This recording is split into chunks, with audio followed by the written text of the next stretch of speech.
பரிசுநாமத்துக்கு ஸ்தோத்திரம் உண்டாவதாக. நான் இப்போ பார்க்க போகிற டாபிக் அவர் இருக்கும் இடம் எங்கே, இயேசுவானவர் இருக்கும் இடம் எங்கே, அதை பற்றி நம்ம கொஞ்சம் பார்ப்போம். அப்போஸ்தலர் 7ஆம் அதிகாரம் 55 பார்ப்போம். 55 வசனம். அவன் பரிசுத்த ஆவியினால் நிறைந்தவனால் வானத்தை அண்ணாந்து பார்த்து தேவனுடைய மகிமையையும் தேவனுடைய வலது பாசத்தில் இயேசுவானவர் இருக்கிறதையும் கண்டு அதோ வானங்கள் திறந்திருக்கிறதையும் மனுஷகுமார் தேவனுடைய வலது பாசத்தில் இருக்கிறதையும் காண்கிறேன் என்றான். அப்போது இயேசுவானவர் எங்கே இருக்கிறாரு? அவருடைய இடம் எங்கே? வலது பாரிசத்தில், தேவனுடைய வலது பாரிசத்தில் இருக்கிறார். சரிங்களா? அப்போது அவர் தேவனுடைய வலது பாரிசத்தில் இருக்கும்போது அவரை எப்படி காண முடியும்? நம்மளாம் சொல்கிறோம் இல்லையா, சிலர் சொல்லுவாங்க, இயேசுவை பார்த்தேன், இயேசுவை கண்டேன், அவர்கிட்ட பேசினேன் சொல்கிறாங்க. எப்படி பார்க்க முடியும்? அவர் தேவனுடைய வலது பாரிசத்தில் என்ன செய்யறார்? அவர் வீட்டுக்கிறார். தேவனுடைய வலது பாரிசத்திலேயே சொன்னதை கண்டு. அப்போது வலது பாத்திரத்தில் அவர் தான் காண முடியும் இல்லையா? மற்றபடி எங்கேயும் காண முடியாது. அவர் அங்கே தான் இருப்பார். அது மட்டும் இல்லை, அவர் சொன்னதை தான் வச்சு தான் என்ன செய்கிறாங்க, அவனை கல்லெறிஞ்சு கொள்கிறாங்க. சொன்னான், பார்த்ததை சொல்கிறான். பார்த்ததை சொன்னதுனால என்னாச்சு, கல்லெறிஞ்சு கொள்கிறாங்க. சரியா? அதனால் அப்போது நம்ம அவரை எப்படி பார்க்க முடியும்? பார்க்கவே முடியாது. ரெண்டாவது பாருங்கள், மத்தேயு 26, 24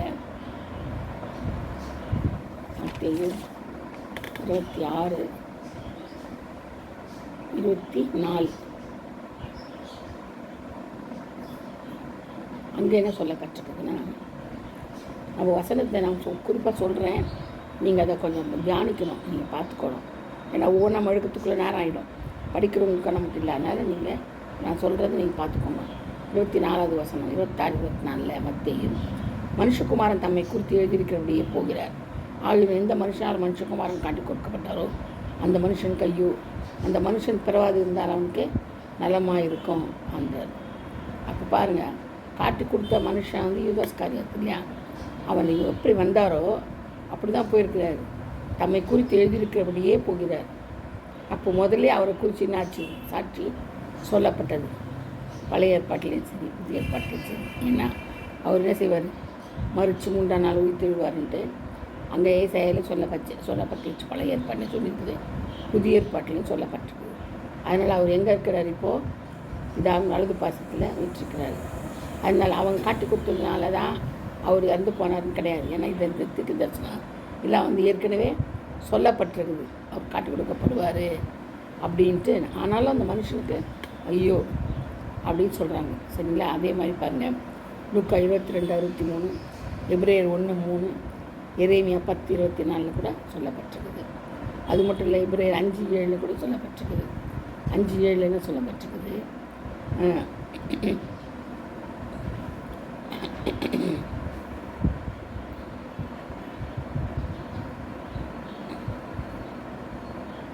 எபிரேயர் 5:7 அவர் மாம்சத்தில் இருந்த நாட்களில் நம்மை மனத்திலிருந்து ரட்சிக்க வல்லவரை நோக்கி பலத்த சத்தத்தோடும் கண்ணீரோடும் விண்ணப்பம் பண்ணி வேண்டுதல் செய்து நமக்கு உண்டான பயபக்தி நிமித்தம் கேட்டு அவர் குமாரனாக இருந்தும் மற்ற பாடுகளினாலே கீழ்ப்படிகளை கற்றுக்கொண்டு தாம் பூரணரான பின்பு தம் கீழ்ப்படுகிற யாவரையும் நித்திய ரட்சிப்பை அடைவதற்கு காரணராகி.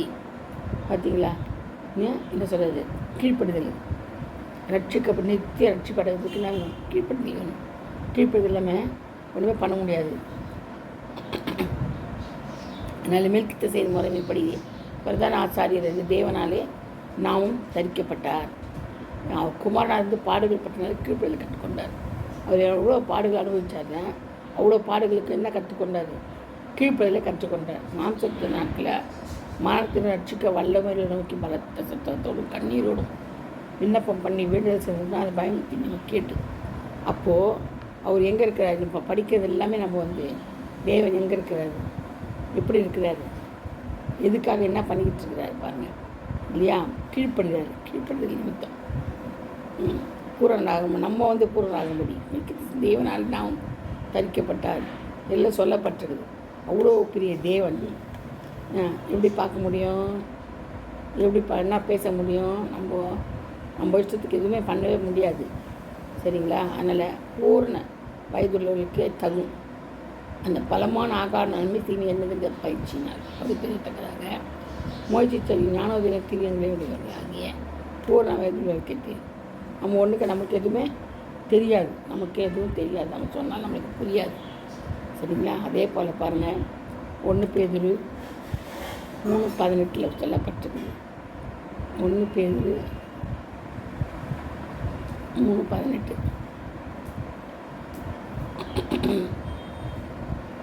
ஏனெனில் கிறிஸ்துவும் நம்மை தேவத்தில் சேர்க்க முடியும் அநீதியுள்ளவர்களுக்கு பதிலாக நீதி உள்ளவராய் பாவத்தை நிமித்த ஒருவர் பாடுபட்டார். அவர் மாம்சத்திலே கொலையுண்டு ஆவியிலே உயிர்ப்பிக்கப்பட்டார். பார்த்தீங்களா? அந்த ஆவியினாலே அவர் போய் காவலில் இருந்து ஆவிகளுக்கு பிரசங்கித்தார். அப்போ பாருங்கள், ஆண்டவர் வந்து எங்கே இருக்கிறார்? காவலில் உள்ள ஆவிகளுக்கு பிரசங்கம் பண்ணுறார் ஆண்டவர். அவரை போய் நம்ம வீட்டுக்கு வர வச்சோம். நம்ம வீட்டில் இத்தான் சாப்பிட்டாரு அப்படி பரலோகத்தை காமிச்சாரு. ஊர் சுற்றின்னு வந்தார். பரலோகத்தில் போயிட்டு அங்கேருந்து பூலோகத்தில் அங்கேருந்து பரலோகத்தில் வந்து பாதாளத்துக்கு கூட்டணும்னாரு. அப்படிலாம் நம்ம சொல்லக்கூடாது. நம்ம வந்து உண்மையை இப்போ அதாவது பொய் நாவு கர்த்தருக்கு அருள் பண்ணுது வேதத்தில் இருக்குது. அப்படி இருந்தே நம்ம என்ன செய்கிறோம்? பொய் தான் பேசுகிறோம். நமக்கு நல்லா தெரியும் பொய் நாவு கர்த்தருக்கு அருள் பண்ணுது தெரிஞ்சு தான் நம்ம என்ன செய்யணும்? பொய்யே பேசுகிறோம். யாரும் தெரியாமல் பண்ணிட்டேன் தேவத்துக்கு சொல்லக்கூடாதுன்றாங்க. அப்போ எந்த அளவுக்கு நம்ம என்ன மாறி இருப்போம்? நம்ம என்ன செய்யக்கூடாது? பொய் நாவு நமக்கு இருக்கவே கூடாது. எப்பயும் பொய் சொல்லவே கூடாது. பொய் சொல்லலான்னு சொல்லுவாங்க சிலர், சொல்லலாம். ஆனால் ஒரு பொய்யை மறைக்க எத்தனை பொய் வரும்? லைனாக பொய் வந்துனே இருக்கும். அது தேவையே இல்லை. நமக்கு அது உள்ளதுன்னு இல்லதுன்னு சொல்லிட்டு போயினே தான் நான் என்ன பண்ண முடியும்? தலையை வெட்ட போகிறாங்க கிடையாது. அதனால் நம்ம என்ன செய்யலாம்? அவர் மாம்சத்தில் பாடுபட்டவர் இல்லையா? கொலோசியர் 4:1 கூட சொல்லப்பட்டது மாம்சத்தில் பாடுபட்டவர். அது மட்டும் இல்லை, ஆபகம் 2:20 சொல்லப்பட்டிருக்குது. அதனால் நம்ம என்ன செய்யணுமா? அவர் எங்கே இருக்கிறாரு நிதானிக்கணும். மற்றவங்க பேசணும், நம்ம பேசக்கூடாது. சங்கீதம் 96:13 பார்ப்போமா? சங்கீதம் 96:13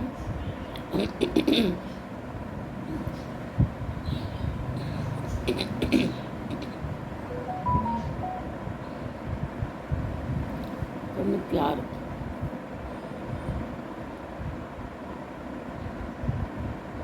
13 அவர் வருகிறார், அவர் பூமி நியாயத்திற்கு வருகிறார், அவர் பூலோகத்தை நீதியோடும் ஜனங்களை சத்தியத்தோடும் நியாயம் தீர்ப்பார். பார்த்தீங்களா? அவர் வருகிறார், அவர் பூமியை நியாயத்திற்கு வருகிறார். எதுக்கு வராது? அவர் எங்கேருந்து எங்கே வராரு? பரலோகத்திலிருந்து தேவனுடைய வலது பாசத்திலிருந்து எங்கே வராரு? பூமிக்கு வராரு. ஏன் பூமிக்கு வராரு? நியாயத்திற்கு வருகிறார். அவர் வருகிறார் பூமியை நியாயத்திற்கிறதுக்கு. உங்களை நியாயத்திற்கிறதுக்கு தான் வராது. அவர் பூலோகத்தை நீதியோடும் ஜனங்களை சத்தியத்தோடும் நியாயத்திற்பார். நீதியோடும் சத்தியத்தோடு என்ன செய்வானா?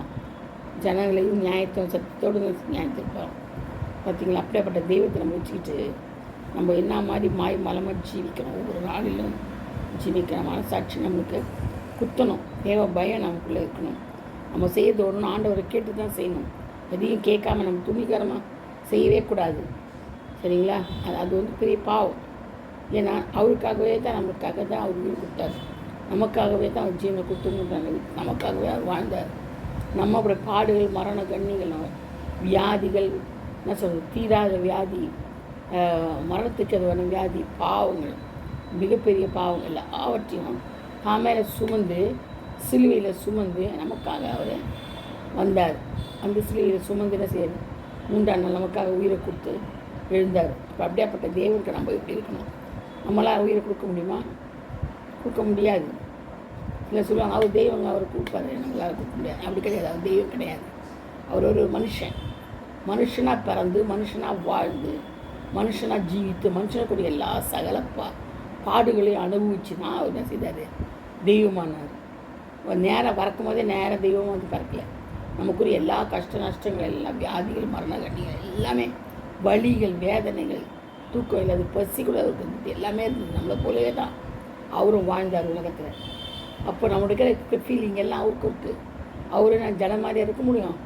எல்லா ஃபீலிங் வந்திருக்கும். நமக்குரிய எந்தெந்த ஃபீலிங் இருந்துச்சு எல்லாமே அவருக்கு இருந்திருக்கும். ஆனாலும் அவர் என்ன செய்ய தன்னைத்தானே அடக்கினார். கிறிஸ்துவுக்குள்ள தாவினத்தில் கேட்டு கேட்டு கேட்டு பெற்றுக்கொண்டார். பலத்தையும் சக்தியும் ஆரோக்கியத்தையும் அவர் பிதாவேன்னு கேட்டால் செய்தார், பெற்றுக்கொண்டார். அதனால தான் அவரால் என்ன செய்ய ஜெயிக்க முடிஞ்சது. இல்லைன்னா முடிஞ்சிருக்கா? தன் இஷ்டம் போல் ஆடி இருந்தார். ஒன்றும் பண்ணியிருக்க முடியாது, தெய்வமாக மாறி இருக்க முடியாது. அதனால தான் மற்றுள்ள நமக்காக ஒன்று செய்த பாடுகளை அனுபவித்து நமக்காக துக்கங்களை சுமந்து ஒன்று செய்தார். கீழ்ப்படைந்து முடிவு பரிவர்த்தனை தாழ்த்தி மரணப்பரிவர்த்தனை தாழ்த்தின்னு செய்தார். அவர் தானத்தில் ஒப்பு கொடுத்தாரு. அதனால தான் அவர் வர்றாரு. போனவர் என்ன செய்கிறார், திரும்ப வர்றாரு. இன்னும் அதுக்கு முன்னாடிலாம் வரல. சொன்னாங்களே வந்தார், ஊடகத்தில் வந்தார், எங்கள் வீட்டுக்கு சாப்பிட்டாரு, எங்கள் வீட்டுக்கு தூங்கினாருங்க. அதெல்லாம் போய் தூதர்களாக இருக்கலாம். நீங்கள் ஒரு கனவு கண்டிருப்பீங்க, தூதர்கள் கனவுல வந்திருக்கலாம், தூதர்கள்கிட்ட நீங்கள் பேசியிருப்பீங்க. ஆனால் இயேசு கிட்ட பேச முடியாது, இயேசுவை பார்க்க முடியாது, தேவனை பார்க்கறதுக்கு ஒரு ஆள் உயிரோடு இருக்க முடியாது. என்னை கண்டவன் உயிரோடு இருக்க மாட்டான்னு மோசக்கிட்டே அவர் சொல்கிறார். அப்படி இருக்கும்போதே அவர் நான் பார்த்தேன், நீங்கள் சொல்கிறது தப்பு, தூதனை பார்த்தேன்னு சொல்லுங்கள், தூதன் பேசினாருன்னு சொல்லலாம், ஒத்துக்கலாம், அது கூட ஒத்துக்கலாம். ஏன்னா நமக்குரிய தூதன் வச்சுருக்கிறார் ஆண்டவர், நமக்குரிய தூதன் இருக்கிறாரு, இயேசுக்குரிய தூதன் இருக்கிறாரு. ஒவ்வொரு மனுஷனுக்கும் ஒரு தூதன் ஆண்டவர் வச்சுருக்கிறாரு இல்லையா? அதை நாம் ஒத்துக்கலாம். அவர் பேசினார், கனவுல வந்தார், தரிசனத்தை கொடுத்தாரு. ஏன்னா பாருங்கள், யாக்கோபு கூட அங்கே தரிசனம் கண்டான், இறங்குறது ஏனியில் கண்டான், அங்கே ஒரு தூணை வச்சார், நட்டான் பெத்தேல்னு பேர் வச்சார் இல்லையா யாக்கோபு. அப்படி இருக்கும்போது தொடை சார்ந்து துளுக்கப்பட்டது. ஏன்னா விடாமல் போராடின செய்தார், ஜெயத்தை பெற்றுக்கொண்டார். போராடி ஆசீர்வாதத்தை பெற்றுக்கொண்டதுனால தொடை சார்ந்து சுழிக்குது. அப்போ அதுமாதிரி நம்ம என்ன போராடியை பெற்றுக்கொள்கிறோம் இல்லையே? குட்டா கொடுங்க, குக்கட்டா போங்க, நான் என் வேலையை பார்த்துட்டு போகிறேன் தான் சொல்கிறோம். அப்போ எப்படி ஆண்டவர் நம்ம மேலே அன்பு இருக்கும்? நமக்கு எப்படி பயம் இருக்கும்? அவர் மேலே இருக்காது.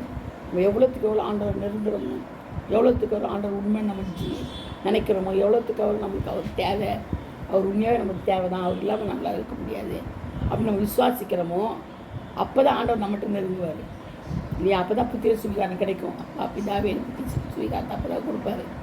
அழைக்கப்பட்டவர் அநேகராக இருக்கலாம், ஆனால் தெரிந்து கொள்ளப்பட்டவர் ஒரு சிலர் தான், ஒரு சிலர் தான் தெரிந்து கொள்ளப்படுறாங்க. தெரிந்து கொள்ளப்பட்டவர் தானே செய்கிறாரு, சிரிச்சுக்கிறார். தகப்பன் சிரிச்சாத புத்திரம் கொண்டோ சொல்கிறாரு, காயப்படுத்துகிற செய்கிற காயத்தை கட்டுகிறார். அதுக்கெல்லாம் நம்ம சோர்ந்து போகக்கூடாது. சோர்வு நாவி நமக்குள்ள இருந்தால் பிசாசு கொடுத்துருது. சோர்வு கொடுத்துட்டோம்னா பிசாசு நம்ம அவ்வளோதான் முடியும். வரும், நிறைய வரும். சோர்வு வராமல் போகிற ஒரு மனுஷனும் கிடையாது. அதை ஏண்டா நம்ம ஒன்று வாழணும், கடவுள் இருக்கிறாரா இல்லையா அப்படின்னு சில சமயம் நானே கேட்டது உண்டு. ஏன்னா அதெல்லாம் ஒரு பெரிய பாவம், அது கூட ஒரு பாவம் தான். நான் செய்தது பாவம் தான், நான் கேட்டது பாவம் தான். ஆண்டவர் துக்கப்படுத்துறது, பசுதான் வேணும் துக்கப்படுத்துறது. ஆனால் நான் உடனே மன்னிப்பு கேட்டேன். ஏன் நான் உடனே நம்ம கழுவிடணும். ஏன்னா எப்போ வருவார் ஆண்டவர் தெரியாது. நம்ம ஆண்டவர் துக்கப்படுத்தினா உடனே கழுவிடணும், துக்கப்படுத்தக்கூடாது. ஆனால் படுத்திட்டோம், நம்ம அறியாமலேயே படுத்திட்டோம்.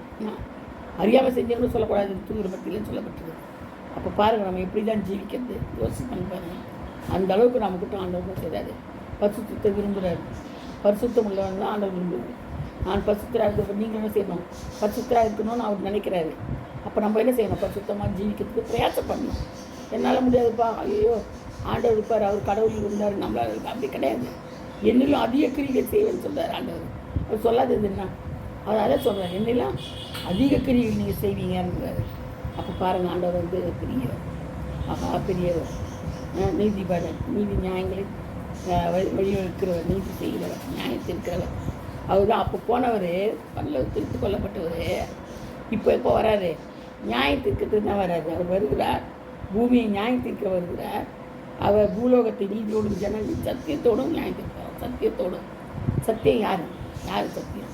இயேசு கிறிஸ்து தான் சத்தியம் இல்லையா? அவர் தான் நீதிபதி, அதான் நியாயம். அவருடைய வசனமே சத்தியம். அந்த வசனத்தின்படி நம்மளை நியாயத்திற்க வருகிறார். இப்போ தான் வராது, ஏற்கனவே வரல ஆண்டவர். எல்லாம் ஞாபகம் வச்சுக்கோங்க. யார் எது சொன்னாலும் நீங்கள் நம்பக்கூடாது. ஆண்டவர் இங்கே கடைசி காலத்தில் சொல்லி கட்டுது,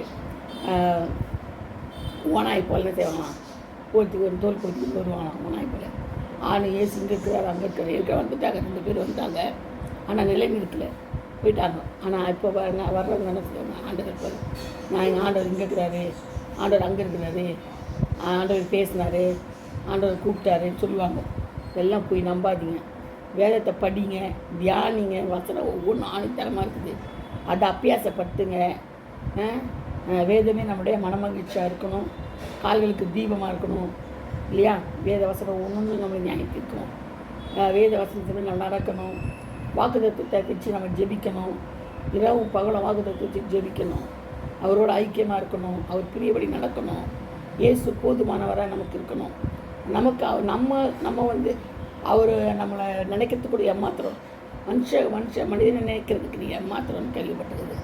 ஆண்டவர் சொல்கிறாரு, அவர் ஏமாத்திரம் நம்மளை நினைக்கிறோமா? நினைக்கக்கூடாது. இல்லை, நம்ம மேலே அன்பாக இருக்கிறனால நம்ம நினைக்கிறாரு இல்லையா? நமக்கு ஆறுதலின் தேவன். பாவங்களை மேற்குக்கு கிழக்குக்கும்ல தூரமாக மன்னிக்கிற கடலின் ஆழத்தை நம்முடைய பாவத்தை பற்றுவது. அப்போது நம்ம பாவம் செய்யக்கூடாதுன்னு நினைக்கிறாரு. நம்மளை நீதிகரிக்கிறார். எதுக்காக? அவருடைய நீதி நிமித்தம் நம்ம நீதிகரிக்கிறார். அதனால் இவ்வளோ காரியங்கள் இருக்குது. நம்ம அவருக்குள்ளே என்ன செய்யணும்? கனி கொடுக்கலால் மாற்றப்படணும். அதனால் தேவன் என்ன செய்கிறாரு? அது நம்மளை நியாயத்திற்க வருகிறார். அதற்கு நம்ம உண்மையாக இருக்கணும். அவர் நியாயத்திற்கத்துக்கே நம்ம உண்மையாக இருக்கணும். நியாயத்திற்க பண்ணக்கூடாது. சந்தோஷத்தின் சமாதானத்தோடு நம்ம ஆண்டோட இருக்கணும். கர்த்தர் பெரியவர், மிகவும் ஸ்தோத்தரிக்கப்பட்டவருமாய் தக்கவருமாய் இருக்கிறார். எல்லா தேவர்களையும் பயப்படத்தக்கவர் அவரே. பார்த்தீங்களா? சகல ஜனங்களுடைய தேவர்களும் விக்கிரங்கள் தானே, கர்த்தரோ வானங்களை உண்டாக்கினவர். அந்த ஞாபகம் நம்மளுக்கு இருக்கணும். சங்கீதம் 96:5 பார்த்தீங்கன்னா அந்த பயம் நம்மளுக்கு இருக்கணும். 4:5 96:4 பார்த்துட்டு விக்கிரங்கள் தான் கர்த்தரோ வானங்களை உண்டாக்கினார். வானத்தை உண்டாக்கின ஆண்டவர் நம்ம எப்படி பயப்படணும், கீழ்ப்படியணும் இல்லையா? அன்பாக நேசிக்கணும். அது மனசு வச்சிடமோ அவரோட கூட ஐக்கியமாக இருப்போம். கர்த்தர் தாமே இந்த வார்த்தைகள் எல்லாம் ஆசீர்வதிப்பார். பாதுகாக்கணும். நீங்கள் நல்லா தியானிங்க. நான் நன்றியோடு ஸ்தோத்திரிக்கிறேன். கர்த்தர் தாமே உங்களை ஆசீர்வதிப்பாராக. Amen. Hallelujah. Praise God. God bless you all. Thank you.